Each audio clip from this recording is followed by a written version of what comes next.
and the National Treasury has embarked on a 3-day public sector hearings for the proposed 2026-27 budget.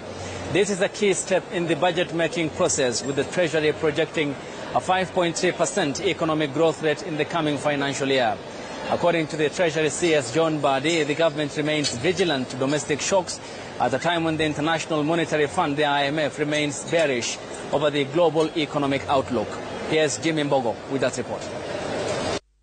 The National Treasury is projecting a positive outlook for its revenue in the financial year 2025-2026, with Treasury Principal Secretary Dr. Chris Kiptoo noting that Treasury expects revenue to hit 3.3 trillion shillings, while expenditure is expected to slow down to 3 trillion, leading to a budget deficit of 901 billion shillings, an equivalent of 4.7%.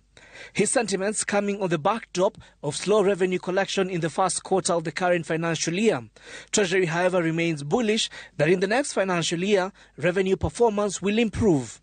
We expect that our revenues will go up to 3.53 trillion, and of this we'll have ordinary revenues of nearly 3 trillion, as you see there, and the overall expenditure is at 4.6598 trillion, composed as follows. You see revenue, recurrent expenditure and development expenditure.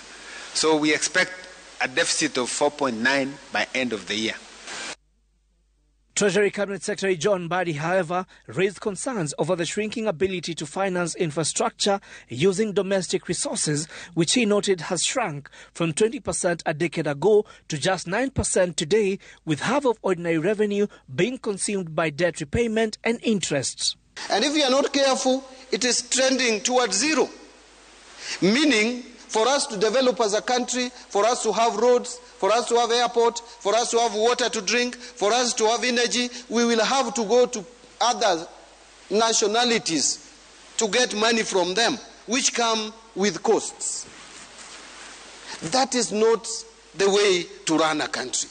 The CS also assured the attendees that the sector working groups will integrate public feedback into the next budget, and underscored that the consultations are more than procedural formality, even as other speakers called for allocation to critical sectors of the economy that have a direct impact on the livelihoods of Kenyans.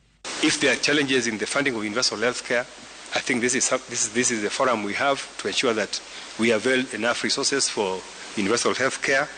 I have also mentioned about ongoing infrastructural projects. The tendency to always start new infrastructure projects each and every financial year is something that we need to dissuade ourselves from. Kenyans have been asked to take advantage of the 3-day event to share their views. Jimmy Mbogo, Citizen TV, Nairobi.